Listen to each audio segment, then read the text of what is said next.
अस्सलामु अलैकुम वरहमतुल्लाहि वबरकातुहू। औज़ु बिल्लाहि मिनश शैतानिर रजीम। बिस्मिल्लाहिर रहमानिर रहीम। कुल हुवल्लाहु अहद, अल्लाहुस समद, लम यलिद वलम यूलद वलम यकुल्लाहु कुफुवन अहद। अल्लाहुम्मा सल्लि अला मुहम्मदिन व अला आलि मुहम्मद कमा सल्लैता अला इब्राहीम व अला आलि इब्राहीम इन्नका हमीदुम मजीद।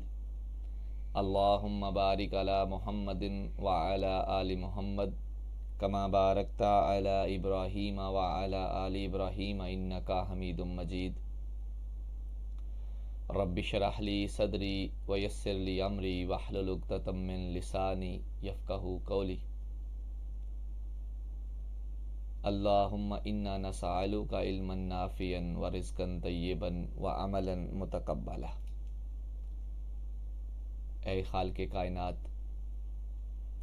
बेशक हर तारीफ़ के लायक तू है। तू वहदहू ला शरीक है। सारी दुनिया की तमाम तारीफ़ें तेरे ही लायक हैं। हर ताकत का मालिक तू है। ए अल्लाह, हमसे राज़ी हो जा। आमीन या रब्बल आलमीन। मुअज़्ज़ज़ ऑफ़िसर्स, तक़ाबुल अदयान के सिलसिले में लेक्चर नंबर 12 के साथ आज इंशाअल्लाह हम कन्फ्यूशियस मत का तारुफ जो है वो डिस्कस करेंगे। तो अपनी रवायत को बरकरार रखते हुए गुज़िश्ता चीज़ों को भी साथ साथ में अटैच करते हैं ताकि हमारी चीज़ें पिछली वाली भी रिव्यू होती चलें। तो गुज़िश्ता लेक्चर्स के हवाले से आज मैं दावत देता हूँ मिस शमाइला अब्दुल गफ़ार को।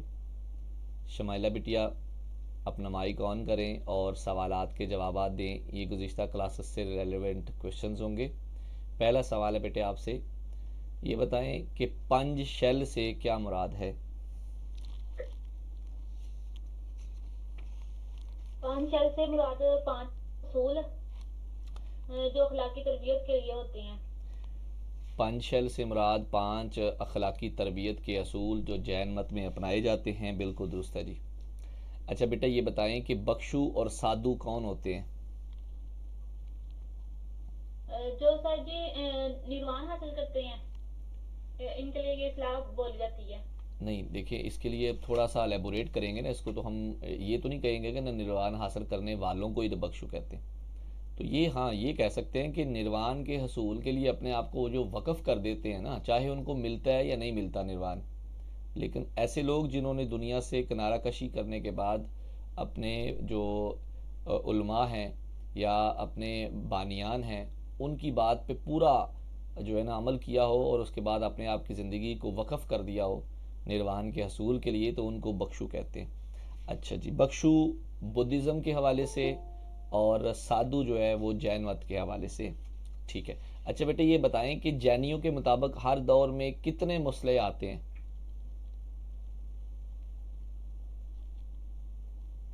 हर दौर में सर अभी तक 24 आए हैं। हाँ जी, इनके मुताबिक हर दौर में 24 हैं, या फिर ये कायनात का तकसीम 24 अदवार में है तो उसमें 24 आते हैं, या फिर हर दौर के अंदर 24 आते हैं। बिल्कुल ठीक है जी। अच्छा बेटे, ये बताएं कि महावीर कौन था?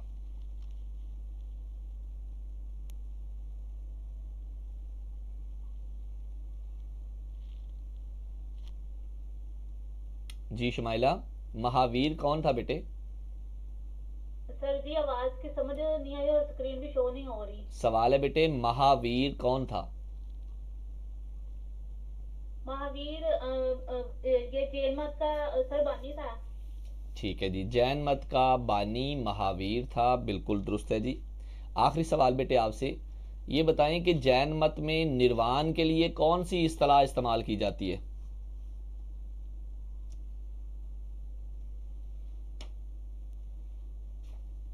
शमाइला बेटे, जी सर जी। सवाल नहीं सुना बेटे आपने? जैन मत में निर्वाण के लिए जैन मत कौन सी इस्तेलाह इस्तेमाल होती है बेटे? हमने ये बात कल बताई थी कि इसके लिए एक इस्तेलाह इस्तेमाल होती जी है जिसको हम लोग बोलते हैं क्यूल जनाना, बाज़ इसको क्यूलिया भी कहते हैं। ये जैन मत के अंदर निर्वाण के हासिल करने के हवाले से इस्तेमाल होती है। जी सर।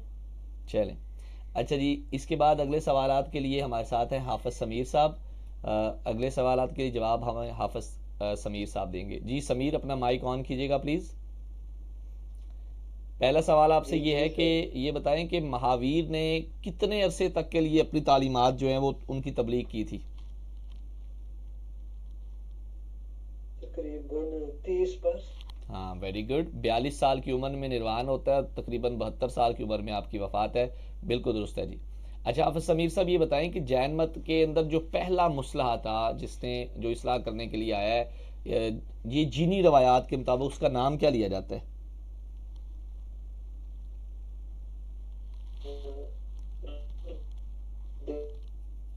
मैं आपकी आवाज़ नहीं सुन पाया। ऋषभ या ऋषभ हाँ, देव। ऋषभ। ठीक है जी, ऋषभ। अच्छा, ये अगला सवाल है, ये बताएं कि जैन मत के कितने फ़िरके हैं, उनके नाम भी बता दें। जी सर, जैन मत 2 फिरके हैं। ठीक है, कौन कौन से? एक है ठीक है। दूसरा साधु। नहीं, यहाँ पे फ़िरकों की बात है, दुनियावी तबकों की नहीं। तो जैन मत के 2 फ़िरके श्वेतांबर और गंबर हैं। ओके सितंबर और दिसंबर। ओके। चलें, अगला सवाल आपसे, ये आखिरी सवाल आपसे समीर साहब, ये बताएं कि फाका कशी की जो मौत है जैन मत में उसको क्या कहते हैं? लिखना। सलेखना, बिल्कुल दुरुस्त है जी, शाबाश, माशाल्लाह। अच्छा जी, मलाइका, अगले आखिरी सवाल आप जितने भी होंगे वो आपने जवाब देने हैं बेटे। मलाइका सद्दफ, अपना माइक ऑन करें। जी सर। ये बताएं जैन मत में निर्वाण के हसूल के कितने तरीके हैं? सर 2 तरीके हैं। बिल्कुल ठीक है जी। अच्छा, ये बताएं कि 3 रतन क्या होते हैं? सर इसमें नेक अकीदा, नेक अमल और इल्म। बिल्कुल ठीक है जी। इंसान के अकायद, उलूम और अमाल को 3 रतन के नाम से जाना जाता है, और ये भी इस्तिलाह जो है वो जैन मत में है। आखिरी सवाल बेटे, ये बताएं कि हर जैनी जो है वो कितनी किस्म के वादों की पाबंदी का जिम्मेदार होता है?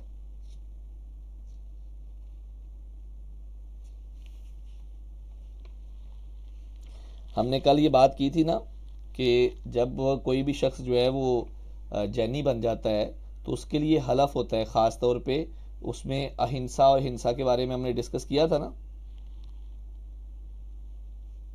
जी सर, एग्जैक्टली हमारा आई थिंक 6 किस्म के।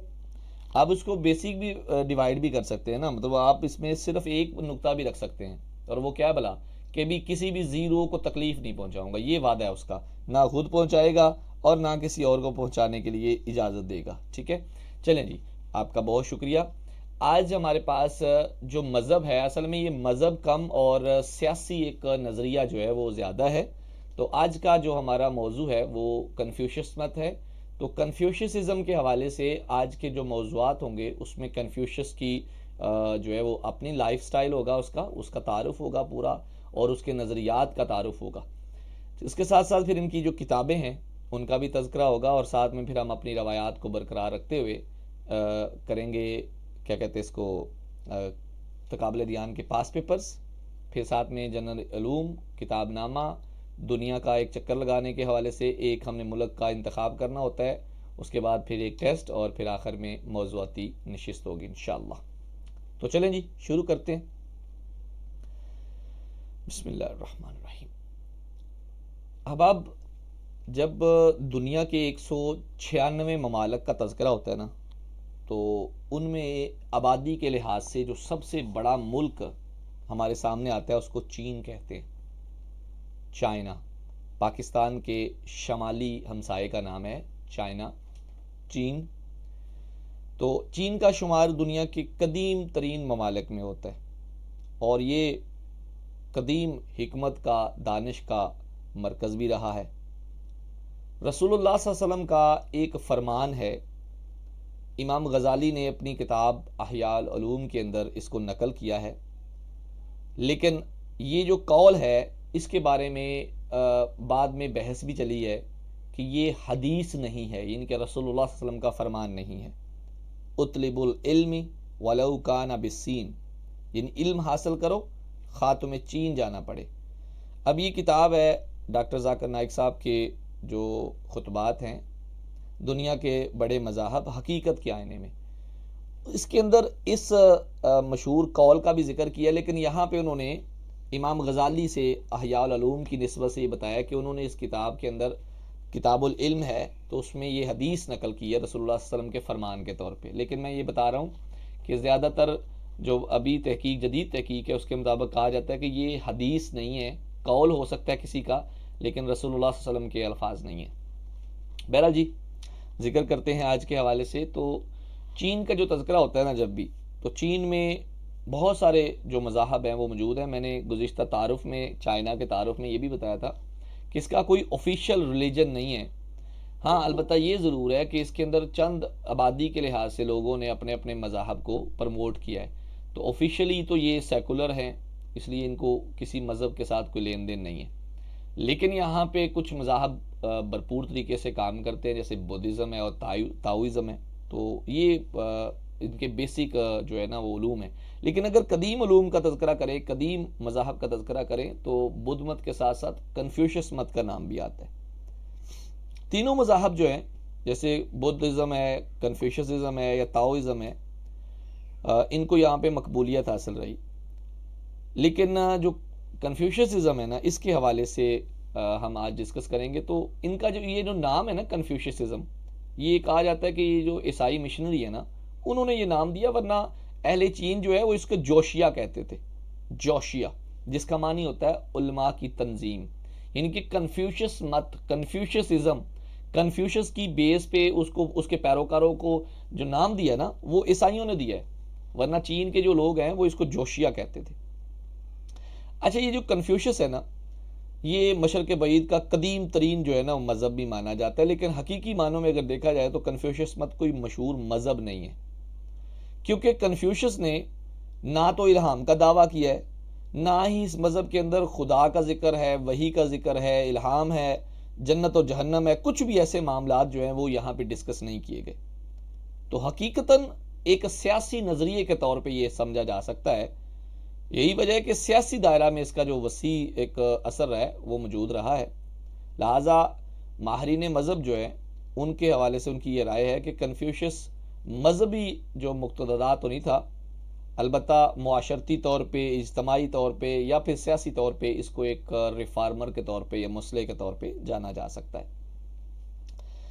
कन्फ्यूशियस का जो ज़माना है, यानी कि कन्फ्यूशियस मत, ये कन्फ्यूशियस के पैरोकार है ना, तो कन्फ्यूशियस नाम की जो शख्सियत है उसका जो ज़माना है वो है 551 कबल मसीह से 479 कबल मसीह, यानी कि ये चौथी और बल्कि पाँचवीं और छठी सदी कबल मसीह के जो है वो शख्सियत है। इनके नाम वालिद हैं, उनका नाम है शौलान। शौलान इनके वालिद का नाम है, शाही घराने से ताल्लुक़ रखते हैं। और ये भी कहा जाता है कि एक बहादुर सिपाही थे और एक शहर के हाकम भी थे शौलान जो है। तो कन्फ्यूशियस जो है चीन का एक पुराना सूबा है, उसका नाम है लू, उसका एक नाम है आगे इलाके का कुफू। तो ये कुफू में पैदा होते हैं। अभी मतलब मौजूदा जो दौर है ना, मौजूदा जो चीन चल रहा है, वहाँ पे शानतंग जो है ये एक सूबा है चीन का, तो वहाँ पे ये इलाका है। इनके गुज़िश्ता इसको कुफू कहते हैं और अभी मौजूदा जो है वो शानतंग है।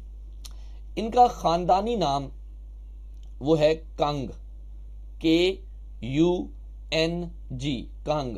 लेकिन बाज़ जो मौलफ़ीन हैं, जो मुतरजमीन हैं, ट्रांसलेटर्स हैं ना, उन्होंने ना ये लफ्ज़ उर्दू में लिखा है तो बग़ैर अराब के है, तो वो उर्दू में पढ़ने के लिए ये लफ्ज़ जो है वो कंग की बजाय किंग पढ़ा जाने लगा। और बहुत मारूफ किताबों में भी लफ्ज़ किंग इस्तेमाल हुआ है, कंग नहीं। लेकिन ये याद रखिएगा इसका जो ख़ानदानी नाम है वो कंग है। और ये जो लफ्ज़ है ना कन्फ्यूशियस, ये एक लातीनी लफ्ज़ है फोतस, कंग फोतस, उससे ये बना है, जिसके मानी होते हैं मास्टर कंग। तो इनके बारे में जिक्र करते हैं क्योंकि ये बानी है, तो इनके हवाले से तज़किरा करते थे। 3 साल की उम्र में इनकी जो वालिद है उनकी वफ़ात हो गई और 17 साल की उम्र में ना इन्हें तोशा खाने का मुहाफ़िज़ बना दिया गया। और फिर अपनी उम्दा कारकर्दगी की वजह से वहाँ पे इन्हें बड़ी मकबूलियत भी हासिल हुई। और फिर इन्हें ज़राअत का निगरान भी मुकर्रर कर दिया गया। इनकी 16 या 19 साल की उम्र में शादी हुई, एक बेटा हुआ, लेकिन शादी के 4 साल बाद बीवी को तलाक दे दी। 23 साल की उम्र में, यानी कि 20 साल बाबा के गुजरने के बाद 23 साल की उम्र में इनकी माँ का भी इंतकाल हो गया और इन्होंने मुलाजमत छोड़ दी और मुलाजमत छोड़ के 3 साल तक अपनी माँ का सोग मनाया। 23 साल की उम्र में इन्होंने जो दरस व तदरीस है उसके मैदान में कदम रखा। एक मौलम की हैसियत से लोगों को तालीम देने लगे, इस तरह बहुत मकबूल हो गए। इनका कहना था कि बुराई से भागना बहादुरी नहीं है, उसका मुकाबला करना बहादुरी है। जैसे हम जैन मत में, बुद्ध मत में देखते हैं ना कि वो कहते हैं कि दुनिया दुखों से जो है ना वो ताबीर की जाती है और दुखों से भाग जाना ही निर्वाण है। तो इनके यहाँ ये नुक्ता नज़र था कि दुख से सामना उसका करना जो है वही बहादुरी है, उससे भाग जाना जो है वो बहादुरी नहीं है। बहरहाल जी 34 साल की उम्र, 34 साल की उम्र थी और इनके जो शागिर्द थे उनकी तादाद कोई 3000 तक पहुंच गई थी। जैसे सुकरात अपनी मतलब दरस व तदरीस के अंदर ज़ुबानी तरीका अख्तियार करता था ना, तो ये भी ज़ुबानी तालीम दिया करते थे। तो सुबलूक एक वज़ीर आज़म के बारे में मशहूर है कि उन्होंने ना बिस्तर मर्ग पर अपने बेटे को नसीहत की थी कि भाई वो कन्फ्यूशियस से ज़रूर इल्म हासिल करे। ये 34 साल की बात हो रही है, जब 34 साल के थे, भी नौजवान थे, नौजवान तो नहीं, चलो जवान कह लें, लेकिन उस वक्त भी को 3000 के करीब इनके शागिर्द हो चुके थे। 52 साल की उम्र में इनको एक ख़ास इलाका है चंगटू, उसका मजिस्ट्रेट बनाया गया, काजी बना दिया गया और इनकी बहुत सारी जो रिफॉर्म्स थी ना, इस्तिलाहात थी, वो बड़ी मौसर साबित हुई और फिर इन्हें मज़ीद आला ओहदों पर मुंतखब कर लिया गया। आखिरकार महकमा अदल का वज़ीर मुकर्रर कर दिया गया, यानी कि जी ये वज़ीर कानून बन गए।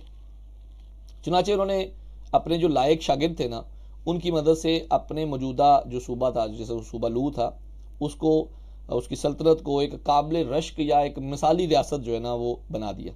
लेकिन ज़ाहिर है जहाँ पे अच्छे लोग होते हैं बुरे भी होते हैं, तो इनके खिलाफ साजिशें हुई।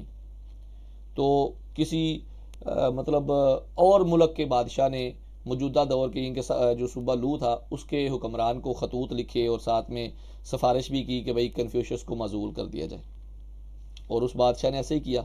बाज़ कहते हैं कि वो बादशाह इनकार कर दिया, उसने उसको अपना वज़ीर बना लिया, बाज़ कहते हैं कि उसने उसको माजूल कर दिया। बहरहाल ये हमारे मुताले के हवाले से इतना अहम नहीं है।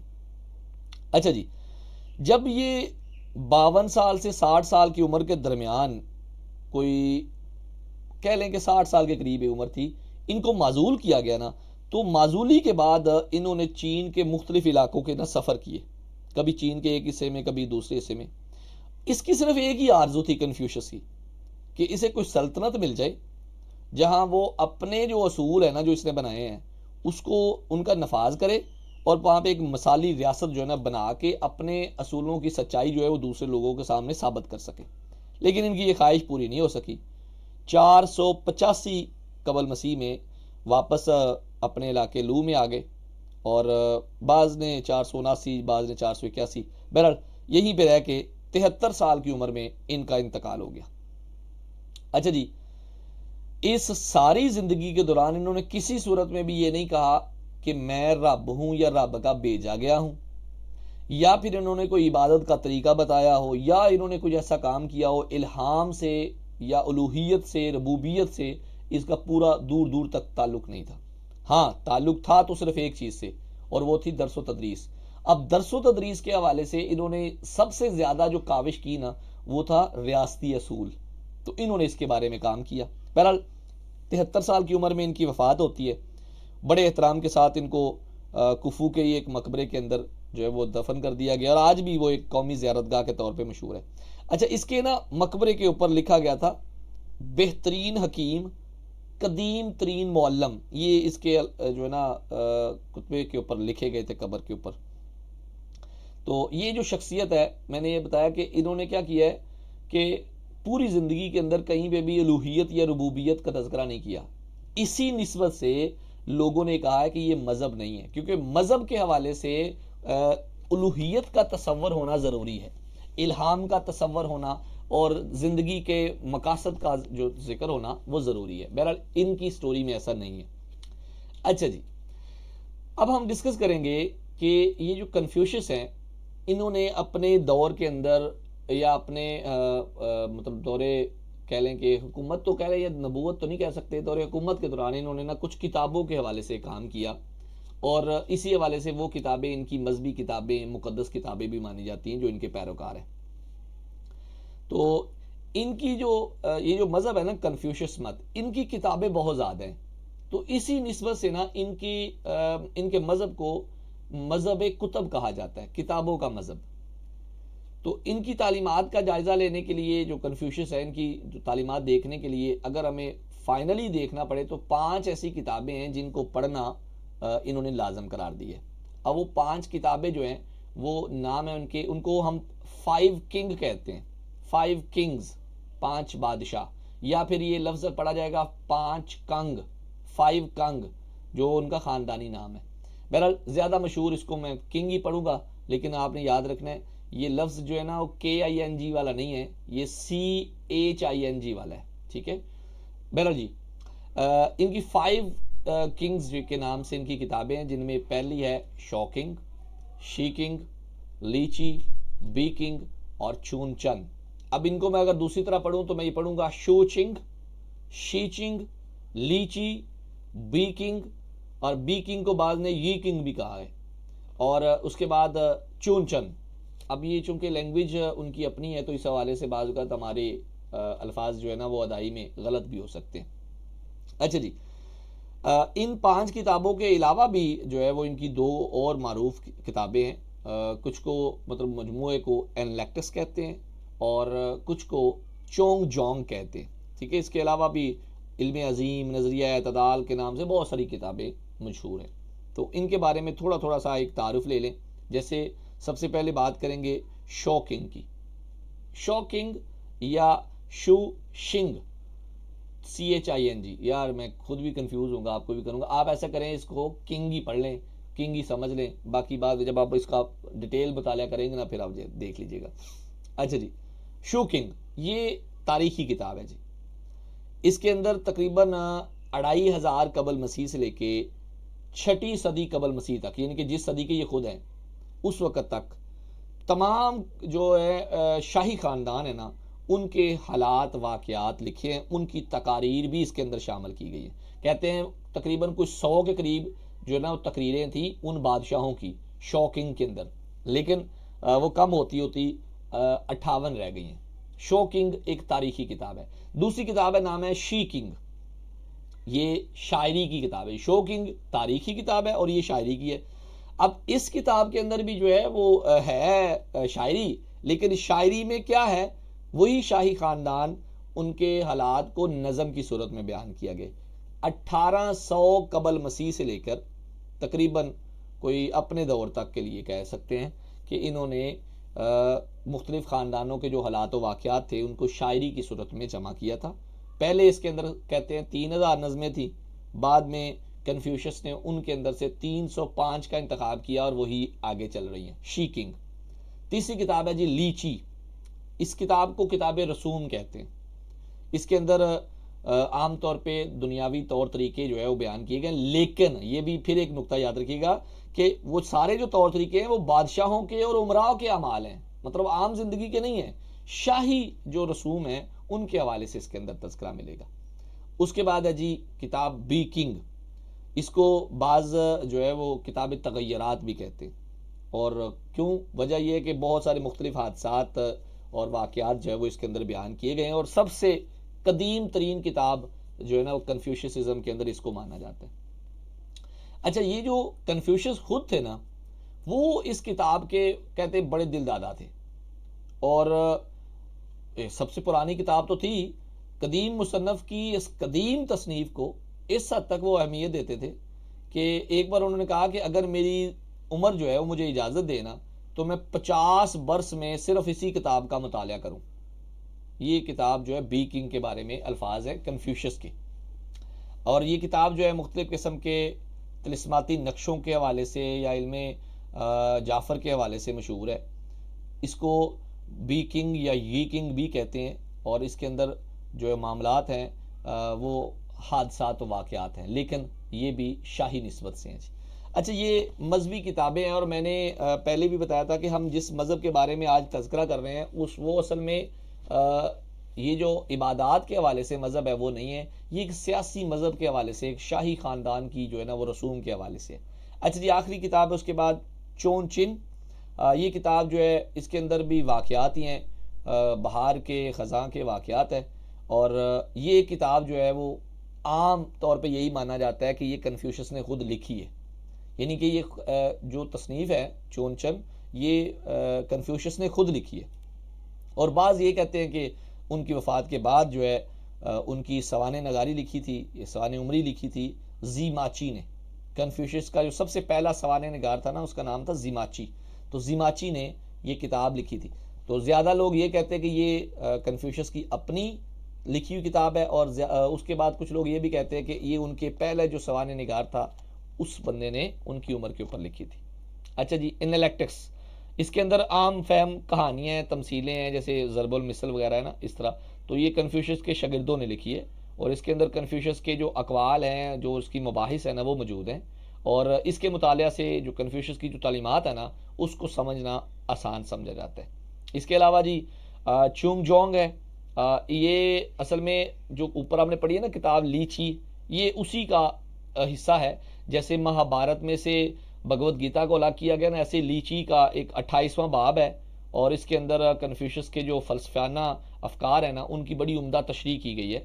तो उसको अलग से एक किताब का दर्जा दे दिया गया है, जैसे चोंग जोंग। इसके अलावा भी जी बहुत सारी किताबें हैं जिनमें इल्म अज़ीम है, ग्रेट लर्निंग, या डॉक्ट्राइन ऑफ द मीन है, नज़रिया एतदाल वगैरह। तो ये सारी चीज़ें जो हैं कन्फ्यूशस मत के हवाले से मारूफ़ है। अच्छा जी, पहली 5 और आखिरी 4 किताबें, ये इनकी तारीख से ये मालूम पड़ता है कि इन किताबों को मुख्तलिफ आजमाइशों से गुजरना भी पड़ा है। पूरे चीन में हकीकी हुक्मरान, जिसे शहनशाह ड्यूक कहते हैं, शहनशाह आज़म भी कहा जाता था, असल में उसके ख़ानदान की जो है वो कहानी भी इसके अंदर तज़किरा की गई है ना। उसके चीन के तमाम सूबों को अपने ज़ेर नगी रखा, फिर तकरीबन कोई शायद 221 मतलब 3वीं सदी कबल मसीह तक जनाब उसने बड़ी एक अजीम सल्तनत भी बनाई। शहनशाह अव्वल का लक़ब भी सबसे पहले उसको मिला। फिर उसने, कहा जाता है, दीवार चीन भी जो है वो उसी ने तमीर करवाई थी, नए सिक्के ईजाद करवाए थे। ये सारे काम करने के बाद जो सबसे अहम काम है ना ड्यूक के नाम आता है, वो ये कि उसने कन्फ्यूशस की किताबों को जला दिया था। तो इसलिए ये जितनी किताबें हम पढ़ते हैं कि इनकी मजहबी किताबें हैं, इसके अलावा भी बहुत सारी किताबें हैं जो बाद में उनके शागिर्दों ने लिखी। कहा जाता है कि इतनी ज़्यादा किताबें थी कन्फ्यूशस की कि 3 माह तक किताबें जलाई जाती रहीं, फिर भी जो है वो मुकम्मल नहीं हुई थी। बहुत सारे लोगों ने किताबों को जनाब अपने घरों में दफन कर दिया था, बाद में निकाला था जब ये हालात मामला जो है वो नॉर्मल हुए थे। अच्छा जी, ये तो थी इनकी मजहबी किताबें। अब हम बात करेंगे इनकी कुछ तालीमात के हवाले से। तो मैंने बताया ना कि तालीमात के हवाले से इनके ज़्यादा काम हुक्मरानी के बेस पे ही होते हैं। तो बहरहाल जी, इनके ना 5 हुक्मरानी के असूल बड़े मारूफ हैं, जिनमें फैज़ रसानी, दयानतदारी, खुशतवारी, अमली दनाई और खलूस। यानी क्या कहते हैं, ये अपनी तमाम तालीमात के अंदर वो असूल जो हैं वो सामने रखते हैं, जिनको ये अपने पास किसी अमली रियासत के लिए रखे हुए थे, और कहते थे जी मुझे कोई मौका मिले तो मैं किसी रियासत को एक मिसाली रियासत बना दूंगा। तो उसके अंदर ये यही कहते थे जी, सच्ची हुकूमत वो है जिसमें बादशाह बादशाह हो और वज़ीर वज़ीर हो। वज़ीर बादशाह के काम में दखल ना करे, और बादशाह वज़ीर से पूछ भी सके, और फिर उसके अंदर आम जनता की, आम आवाम की जो है ना वो फलाह हो। तो कन्फ्यूशस की ज़िंदगी भर यही आरजू रही थी कि उसे कोई हुक्मरानी जो है वो नसीब हो, ताकि वो एक मिसाली हुकूमत कायम कर सके। खुद वो, उसका अपना भी कौल ही खुद मिलता है, कहता है कि मैं 3 साल के अंदर, सिर्फ 3 साल के अंदर जो है अपने अफकार को अमली शक्ल भी दे सकता हूँ। बहरहाल इन्होंने हुक्मरानी के असूल ज़्यादातर जो है ना वो वज़े किए, बयान किए, और इनकी जो तालीमात हैं उनकी जो बुनियाद है वो इखलाक पर है, और इसके अलावा इल्म को भी वो बड़ी अहमियत देते हैं। इसके अलावा जो एक चीज़ मशहूर है वो है 5 मशहूर राब्ते। इन्होंने ना अपनी तालीमात के अंदर या अपने समाजी अफकार के अंदर ये बात बयान की है कि जी 5 राब्ते जो है ना मुआशरती इस्तेहकाम के लिए बहुत ज़रूरी हैं, जिनमें एक तो हाकम का अपनी रैयत के साथ जो राब्ता है वो ज़रूर होना चाहिए। ये राब्ता जो है वो लाजम है उस इलाके की मुआशरती फलाह के लिए। फिर बाप का बेटे से राब्ता, एक घर के सरबराह की हैसियत से घर के निज़ाम को चलाने के लिए। मियाँ और बीवी का राब्ता, बड़े भाई का छोटे भाई का राब्ता, फिर दोस्त का दोस्त से राब्ता। ये 5 किस्म के जो मशहूर राब्ते हैं ना, ये कन्फ्यूशियस ने दिए हैं, और इनका नुक्ता नज़र सिर्फ ये है कि मुआशरे के अंदर बिगाड़ ना आए। अच्छा, इनकी तालीमात के अंदर एक बड़ा कमाल का नुक्ता मिलता है, वो ये है कि ये आमतौर पर ना हम यहाँ भी बोलते हैं कि भाई जिस बंदे से जो बात सुनी है और जिसके बारे में जो बात कही गई है, दोनों को सामने बिठाएं, उसको फौरन क्लियर करें। मतलब जी, ए बंदे ने बी को कहा है कि भाई सी तुम्हें गाली दे रहा है, तो बी को चाहिए कि सी और ए को उसी वक्त सामने बिठा ले, भाई गाली दी है नहीं जी, तो इसका मतलब ए गलत है। तो ये बड़ा कहते जी 5 मशहूर राब्ते हैं कि जी जिन जिन लोगों ने आपस में रह के काम चलाना है और वो निज़ाम चलाना है ना, वो निज़ाम चलाने के लिए बेहतर है कि ये 5 राब्ते जो है वो ज़्यादा से ज़्यादा मशहूर किए जाए। तो कन्फ्यूशियस की वफ़ात के फ़ौरन बाद उसके किसी शागिर्द ने उसकी तालीमात में कोई इजाफा नहीं किया। एक शख्स आता है, उसका नाम वैसे तो मैंगजू था, लेकिन आमतौर पर उसको मैनशिश नाम से ना मशहूर समझा जाता है। इसका ना बहुत बड़ा कह लें कि भगत था। तो उसकी मौत के तकरीबन 1 सदी के बाद जो है ना उसी इलाके में पैदा हुआ था। इसने कन्फ्यूशी मज़हब की बड़ी खिदमत की थी, कन्फ्यूशी तालीमात की शरह की, उनकी तफसीर लिखी, उसने बड़ा अहम किरदार अदा किया इसके अंदर। और कन्फ्यूशस की जो तालीमात है ना, उसके मुख्तलिफ पहलुओं को इसने बड़ी तरक्की दी थी। इसके अलावा एक ख़ानदान गुजरा है जिसको हान ख़ानदान कहते हैं। इसके दौर इक़्तिदार में भी कन्फ्यूशी मज़हब को सरकारी सरपरस्ती हासिल हुई थी, और सल्तनत के हर शहर में जो कन्फ्यूशी इबादतगाह जो है वो तामीर करवाई, जहाँ कुर्बानी, मौसीकी और मजहबी रसूमात के ज़रिए कन्फ्यूशस को खराज अकीदत पेश किया जाने लगा। ये इबादत दर हकीकत कन्फ्यूशस की इबादत नहीं थी, ना इसे कभी देवता का मुकाम हासिल हुआ था, और ना इससे हाजत रवाई के लिए दुआएं मांगी जाती थी।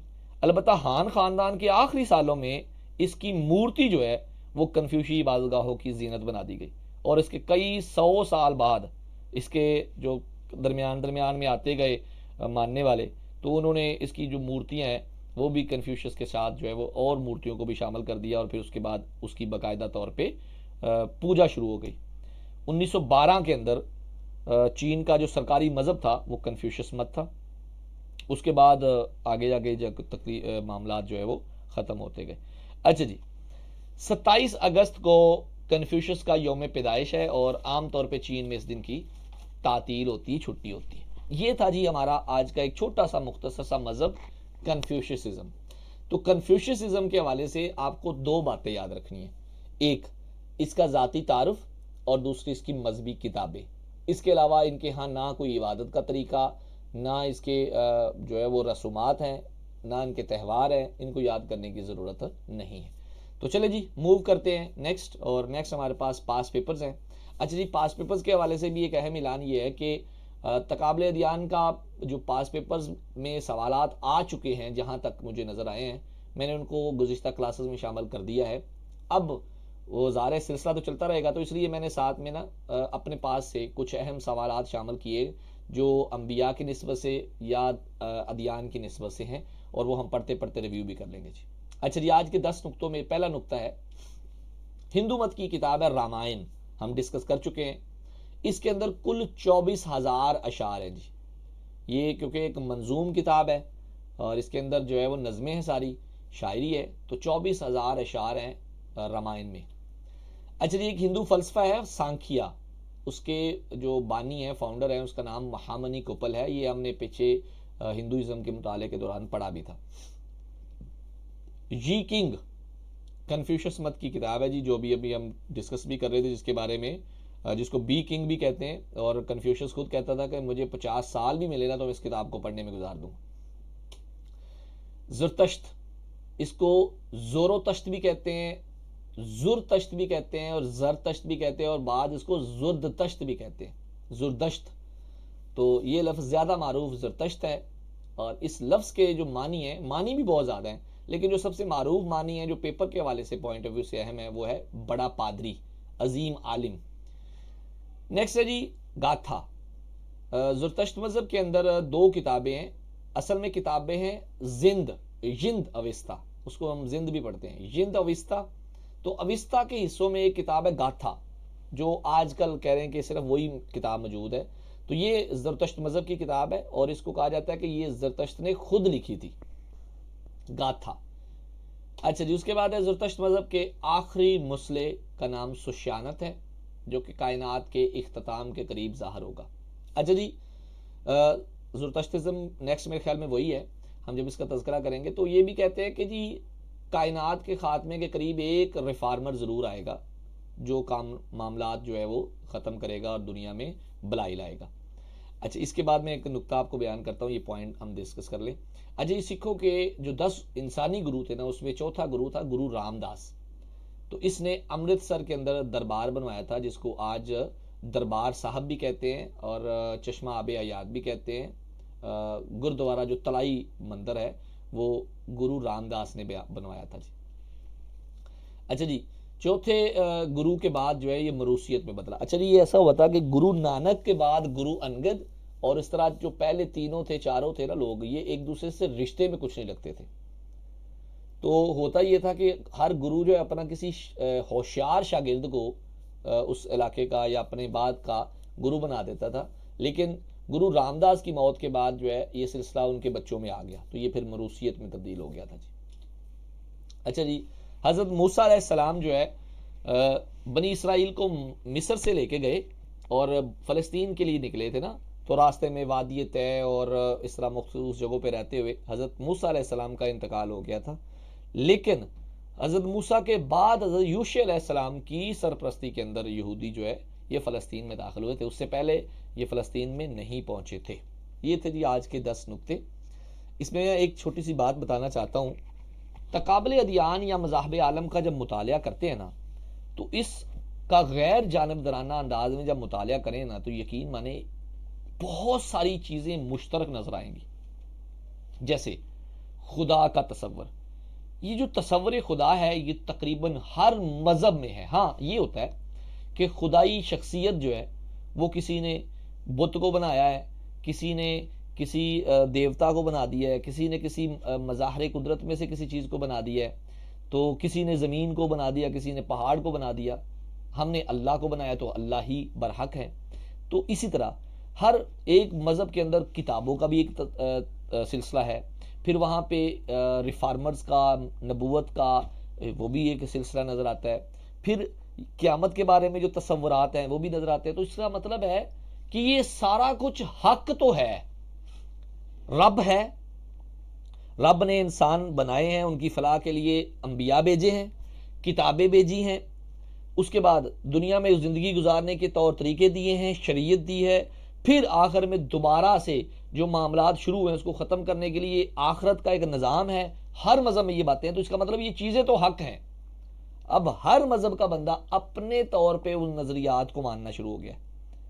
हम अल्हम्दुलिल्लाह सुम्मा अल्हम्दुलिल्लाह कुल हु अल्लाहु अहद मानने वाले हैं, अल्लाह एक है, और उसी अल्लाह ने जो रसूलुल्लाह सल्लल्लाहु अलैहि वसल्लम की ज़ात अक़दस को इस कायनात के ऊपर एहसान के तौर पे भेजा, हमारे नबी बना के भेजा, हम पर ये एहसान इतना बड़ा है कि हम इसका बदला सारी उम्र नहीं दे सकते। यकीन माने इतनी खूबसूरत तालीमात मेरे आका की कि आज से 1400-1500 साल पहले बैठ के ये बताई हैं, तो जिस तरह की बातें उन्होंने बताई हैं एक आम शख्स तो किसी सूरत बयान ही नहीं कर सकता। अब देखिए, अभी हम सारे मज़ाहब का मुतालिया कर रहे हैं ना, तो हमने हर मज़हब के बारे में पढ़ा, कुछ ना कुछ कैफियात मौजूद हैं, हम उसको देख के कहते हैं यार ये तो पॉसिबल नहीं है। जैसे जैनियों के बारे में पढ़ा, वो कहते हैं जी आप मुंह पे कपड़ा बांध लें, आप कदम कदम पे झाड़ू लगाएं, ठीक है। उसके बाद बुद्ध के बारे में देखा, उन्होंने कहा जी आप दुनिया छोड़ दें, जंगलों में चले जाएं, कई कई साल खाना ही ना खाएं।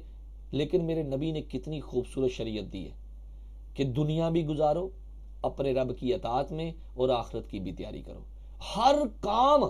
हर काम काबिल अमल है। और क्योंकि अल्लाह रब्बुल आलमीन ने जो पैगाम दिया ना, उसको ये दिखाने के लिए लोगों को, भाई अल्लाह नबी को दुनिया में भेजता तो किसी फरिश्ते को भी तो भेज सकता था ना, सारे काम करवाने तो फरिश्ते भी तो कर सकते थे ना। लेकिन बाद में क्या हम बहाना नहीं लगाते, हम बहाना लगा देते अल्लाह जी वो काम तो हमारे लिए मुश्किल था।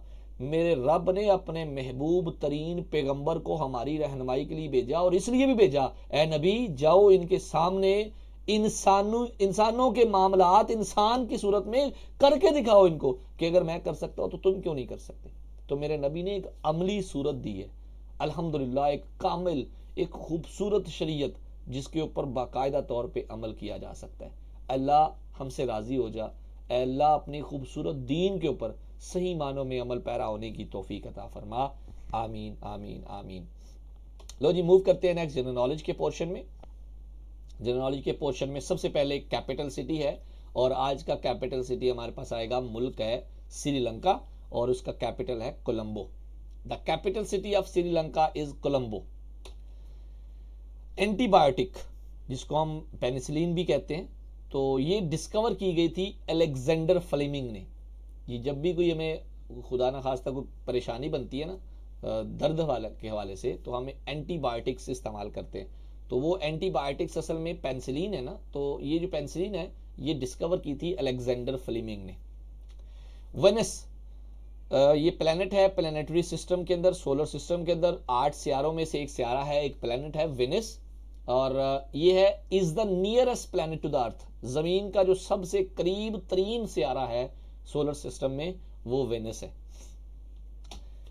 A healthy male body has approximately 5 liters of blood। एक ऐसा शख्स जो हेल्दी है, नॉर्मल कैफियत में है, मेल बॉडी है, उसमें आम तौर पे 5 लीटर के करीब जो है वो एवरेजली ब्लड होता है, खून होता है। The Mughal empire in India was formally abolished in 1857। लो जी, मुगलिया हुकूमत जो है वो तकरीबन 1200 कुछ में आई या 1500 कुछ में आई, और 1857 के अंदर जो है उसका खात्मा हुआ जंग आज़ादी पे। आखिरी मुगल बादशाह, पहला मुगल बादशाह बाबर था कि हुमायूं था? बाबर था। और आखिरी मुगल बादशाह जो है वो बहादुर शाह जफ़र था। 1857 के अंदर जो है वो इनका खात्मा हुआ है, इनकी हुकूमत का। अब्दुर्रहमान अल दाखिल, अब्दुर्रहमान अल दाखिल जो है ये पहला मुस्लिम खलीफा था स्पेन में। अगर आपको याद हो, बनु उमैया की तारीख जो है वो जब भी डिस्कस करते हैं तो उसमें पता चलता है कि बनु उमैया का खात्मा हुआ गया 132 हिजरी में। तो 132 हिजरी में उनके खात्मे के बाद, 122 हिजरी में गालबन, तो उसके खात्मे के बाद जो है जो अब्दुर्रहमान था ना, ये स्पेन चला गया था। तो वहाँ पे जाके इसने बनु उमैया की खिलाफत का जो सिलसिला है वो शुरू किया था। तो ये पहला खलीफा था जी स्पेन में, Abdurrahman al Dakhil. There are 20 function keys in a keyboard. भाई आपकी कीबोर्ड जो है ना, मोबाइल का कीबोर्ड नहीं, लैपटॉप का कीबोर्ड जो है, इसके अंदर 12 ऐसे बटन हैं जो F1 से लेके F12 तक है। इनको फंक्शन कीज कहते हैं, और हर फंक्शन की, हर फंक्शन बटन का एक अलग से काम है। F1, F5, F12, F10, ये हर एक जगह पे अलग अलग से काम है। नॉर्मली F1 जो है वो हेल्प के लिए इस्तेमाल होता है किसी भी फंक्शन में। अच्छा जी, खुलफाए राशिदीन, अल्लाह के रसूल सल्लल्लाहु अलैहि वसल्लम के बाद उनका दौर आया, तो 4 जो खुलफा हैं उनको खुलफाए राशिदीन, अच्छे खलीफा कहते हैं इस्लाम के अंदर। उनका जो दौरे खिलाफत है वो तकरीबन 30 साल तक रहा था। हज़रत अबू बकर सिद्दीक जो है वो तकरीबन 2.5 साल, क्योंकि 2 साल और 3 माह। इसी तरह हज़रत उमर फ़ारूक तकरीबन 10 साल। उसके बाद हज़रत उस्मान गनी तकरीबन 12 साल, और हज़रत अली मुर्तज़ा रज़ी अल्लाह ताला अन्हुम, ये इनकी खिलाफत जो है वो 5 साल जो है वो रही थी। तो ये खुलफाए राशिदीन का दौर तकरीबन 30 साल का अरसा बनता है जी। अलीपुर का एली, एक नावल भी कह लें या अफसाना कह लें, सवाने उमरी है मुमताज़ मुफ्ती की। मुमताज़ मुफ्ती एक राइटर है जी। इनके बारे में बहुत सारी क्या सराइयाँ भी की जाती हैं, इनके ख़िलाफ़ भी बड़ा लिखा जाता है, लेकिन एक अच्छे राइटर हैं। तो इनकी सवाने उमरी लिखी गई है अलीपुर का एली के नाम से। उसके बाद है जी, सर सैयद अहमद ख़ान को जदीद उर्दू नसर का बानी कहा जाता है। ये सवाल पेपर में, PPSC के पेपर में बहुत दफ़ा आ चुका है कि जदीद उर्दू नसर का बानी कौन है, तो वो है sir Syed Ahmad Khan. General knowledge का पोर्शन के बाद मूव करते हैं जी किताबनामे की जानिब। और किताबनामे में आज की जो किताब है वो है मुहसने इंसानियत। अब आप कहेंगे कि हम तो तकाबले अदियान की किताबों का डिस्कस कर रहे थे, यहाँ पे मुहसने इंसानियत कहाँ पे आ गई? भाई जहाँ पे मज़हब इस्लाम, मज़हब दुनिया का तज़किरा करेंगे तो वहाँ पे इस्लाम का भी तो तज़किरा करना है ना। और इस्लाम का तज़किरा करें तो रसूलुल्लाह सल्लल्लाहु अलैहि वसल्लम का तज़किरा ना हो, ऐसा कैसे मुमकिन है? तो बहरहाल जी, मुहसने इंसानियत सीरतुन नबी सल्लल्लाहु अलैहि वसल्लम के मौजू की किताब है, और इनके मौलिफ़ का नाम है नईम सदीकी साहब। बड़ी उम्दा किताब है। और इस किताब की जो सबसे प्यारी खूबी है ना, वो ये है कि इसके अंदर रसूलुल्लाह सल्लल्लाहु अलैहि वसल्लम के अमली पहलुओं को शो किया गया है कि अल्लाह के नबी ने जब तलवार उठाई तो उस वक़्त रसूलुल्लाह सल्लल्लाहु अलैहि वसल्लम का रवैया क्या था, जब आपके ऊपर तकालीफ आई तो उस वक़्त आपका रवैया क्या था, जब आप हाकिम बने तो कैसे थे, जब आप महकूम थे, जब आप महसूर थे तो कैसे थे। तो बड़ी खूबसूरत किताब है, एक ही जिल्द में मोहसिन इंसानियत नईम सदीकी साहब ने जो है वो लिखी है और बड़ी खूबसूरत किताब है। उलमा इसकी बड़ी तारीफ़ भी करते हैं। ये मैंने ख़रीदी नहीं, मेरी एक स्टूडेंट हैं, पिछले साल उनकी सिलेक्शन हुई थी अल्हम्दुलिल्लाह, उन्होंने मुझे एक थब्बा गिफ्ट भेजा किताबों का, जिसके अंदर एक किताब माशाल्लाह मोहसिन इंसानियत भी थी और पढ़कर वाकई में मज़ा आता है। आप भी इसको पढ़िएगा जी। ओके जी, let's travel around the world. हम दुनिया की सैर करते हैं, थोड़ी सी घूमते हैं, और घूमते घूमते हमने जिक्र किया था कि पहले हमने गवांडियों को छेड़ना है, हमसायों को छेड़ना है। तो आज का जो हमसाया मुल्क है वो हमारे पास है अफ़गानिस्तान। हम आज तज़किरा कर रहे हैं अफ़गानिस्तान का। ये हमारे शमाल मगरिब में वाक़या है और इस्लामी स्टेट है। इसका आपको फ़्लैग नज़र आ रहा है ना, ये इसके फ़्लैग दो हैं जी। एक तो इस वक्त आपके सामने है जो 3 कलर्स में है, ब्लैक, रेड एंड ग्रीन, और इसके अंदर वाइट शेड में एक जो है ना वो कह लें कि विंग्स बने हुए हैं, दरमियान में मस्जिद है। इसका एक दूसरा ऑफिशियल फ्लैग जो अब है वो है वाइट कलर का, उसके ऊपर ब्लैक कलर में ला इलाहा इल्लल्लाह मुहम्मद रसूलुल्लाह लिखा हुआ है। तो ये वो कलमे वाला जो झंडा है उसको भी ऑफिशियली ट्रीट नहीं किया गया। बहरहाल जी, आज का कंट्री है अफगानिस्तान। कैपिटल सिटी है जी काबुल, और इनकी लैंग्वेज है दारी। ये पश्तो की एक ज़ुबान है, उसी को पश्तो भी इसको कहते हैं, दारी। रिलीजन इनका इस्लाम है। करेंसी इनकी अफ़गानी है जी, अफ़गानी, जैसे रुपी है ना, ऐसे अफ़गानी, अफ़गानिस्तान की करेंसी का नाम है अफ़गानी, और इनके यहाँ डॉलर भी वैसे चलता है। अच्छा जी, कॉन्टिनेंट इनका एशिया है, पाकिस्तान का हमसाया तो डेफिनेटली एशिया में आएगा। एरिया जो है वो इसका है 652,230 स्क्वायर किलोमीटर, तकरीबन पाकिस्तान से थोड़ा छोटा है, मिलता जुलता ये तकरीबन, लेकिन फिर भी कोई 1 लाख के करीब फ़र्क है। पॉपुलेशन इसकी 4,30,80,765 के करीब है, यानी कि तकरीबन हम कह सकते हैं कि 4.5 करोड़ इसकी आबादी है। आबादी नहीं है ज़्यादा, बहुत सारा इलाका बंजर है, पथरीला इलाका है। से फ्लैग आपने देख लिया, 3 कलर्स डोमेन के साथ इनका फ्लैग है। इनकी सीक्रेट एजेंसी का नाम GDI है, general directorate of intelligence. Independence इनकी है 19 अगस्त 1919, यानी कि जब ब्रिटिश गवर्नमेंट ने यहाँ से अपना कब्ज़ा छोड़ा था तो उस वक़्त ये आज़ाद हुआ था जी, 19 अगस्त 1919 में। इसका ऑफिशियल नेम अब जो तालिबान ने रखा है, इस्लामिक एमिरेट्स ऑफ अफ़गानिस्तान, ये इसका ऑफिशियल नेम है। पाइन जो है, अफ़गानी पाइन इनका नेशनल ट्री है। बुज़कशी जो है इनकी नेशनल गेम है। परिंदा इनका नेशनल बर्ड जो है वो गोल्डन ईगल है। एनिमल जो है इनका स्नो लेपर्ड है, और फ्लावर इनका ट्यूलिप है, और फ्रूट इनका भी अनारी है, पोमेग्रेनेट है। ये एक और मुल्क का भी था, हम गुज़िश्ता पढ़ चुके हैं, और वो गालबन कौन थे भला, ईरान वाले थे, ईरान का था ना गालबन, हाँ जी, क्योंकि चीन का तो कीवी फ्रूट था, बिल्कुल ठीक है। ले जी, ये था अफ़गानिस्तान और ये था आज का हमारा लेक्चर। तो आखिर में हम एक छोटा सा रिव्यू ले लेते हैं आज की क्लास के हवाले से। तो उसके लिए सबसे पहले मैं दावत देता हूँ आज मिस सलमा आबिद से। सलमा बिटिया, अस्सलाम वालेकुम वरहमतुल्लाह।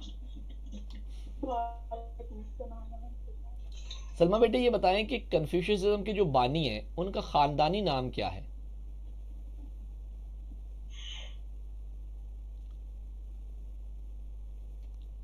जी सलमा बेटे, कन्फ्यूशियनिज्म के बानी का ख़ानदानी नाम क्या है? खानदानी नाम कंग। ओके, वेरी गुड जी, ठीक है, कंग।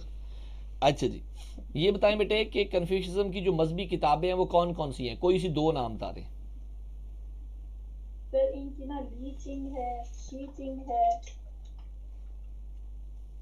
वैसे 5 हैं। ओके ओके जी, ठीक है, थैंक यू जी। और ओके, बस बस बस बस बस बस बस बस बस बस। अच्छा जी, आगे है जी मोहम्मद नज़ीर साहब हैं। नज़ीर साहब, अगले 2 सवालों के जवाब आप देंगे। नज़ीर साहब, आपसे सवाल है, एनालिटिक्स किसे कहते हैं? एनालिटिक्स, ये मैंने अभी एक किताबों के बारे में बताया था। एनालिटिक्स के बारे में कोई एक खसूसियत बता दें। सर जो कन्फ्यूशियस के शागिर्द थे उन्होंने इसको लिखा है। वेरी गुड जी, और इसी के मुताबिक जो है उस कन्फ्यूशियस की जो तालीमात हैं उसको समझना बड़ा आसान हो गया। Very good. अच्छा, एक और सवाल ये बताएं कि कन्फ्यूशियज्म के जो मशहूर राबते हैं वो कितने हैं? 5 राब्ते। 5 मशहूर राबते हैं जी, जो इन्होंने मुआशरती इस्तेहकाम के लिए दिए हैं। बिल्कुल दुरुस्त है जी। अच्छा, जिसके बाद हमारे साथ हैं मिस अमारा। अमारा बिटिया, अगले 2 सवालों के जवाब आप देंगे। ये बताएं कन्फ्यूशियज्म का यौम पैदाइश कब मनाया जाता है?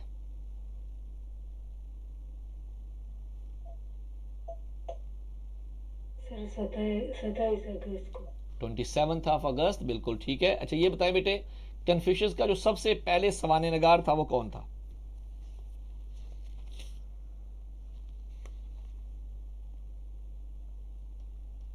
सबसे पहला जो सवाने निगार था कन्फ्यूशियस का वो कौन था?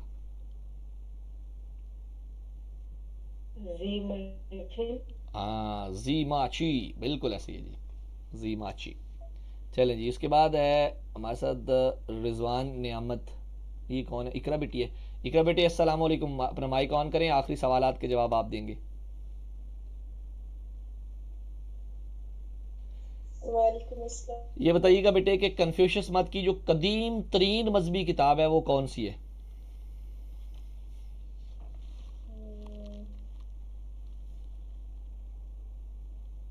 हमने इसके बारे में कहा था कि इसको पढ़ने के लिए ना 50 साल की उम्र दरकार है, ये भी कहते हैं। ये वो बेकिंग। जी, बेकिंग है जी। अच्छा, ये बताएं कि कन्फ्यूशियस की जो कब्र है उसके कतबे पर क्या लिखा गया था? उस पर लिखा गया था कि चले कोई बात नहीं, इसके ऊपर लिखा गया था बेहतरीन हकीम, बेहतरीन हकीम, बेहतरीन मुअल्लिम। नहीं, कदीम तरीन मुअल्लम। बेहतरीन हकीम और कदीम तरीन मुअल्लम। जी, जज़ाकुमुल्लाह खैर। अल्लाह करीम आप सब के इल्म और अमल में बरकतें फरमाए। अब हम इंशाल्लाह ग्रुप के अंदर जो है वो मतलब सवालात की एक नशिस्त रखते हैं ताकि आज के सवालात आपके कवर हो जाएं। अल्लाह ताला से दुआ है कि अल्लाह ताला आप लोगों को कामयाब करे। आज के हवाले से, लेक्चर के हवाले से जो टेस्ट है वो भी ग्रुप में शेयर हो जाएगा। अब आप लोगों ने जिनके सवालात हैं वो अपने हैंड रेज़ करें, हम आपके सवालात लेंगे ताकि आप लोगों के आज के टॉपिक को क्लियर किया जा सके। जज़ाकुमुल्लाह।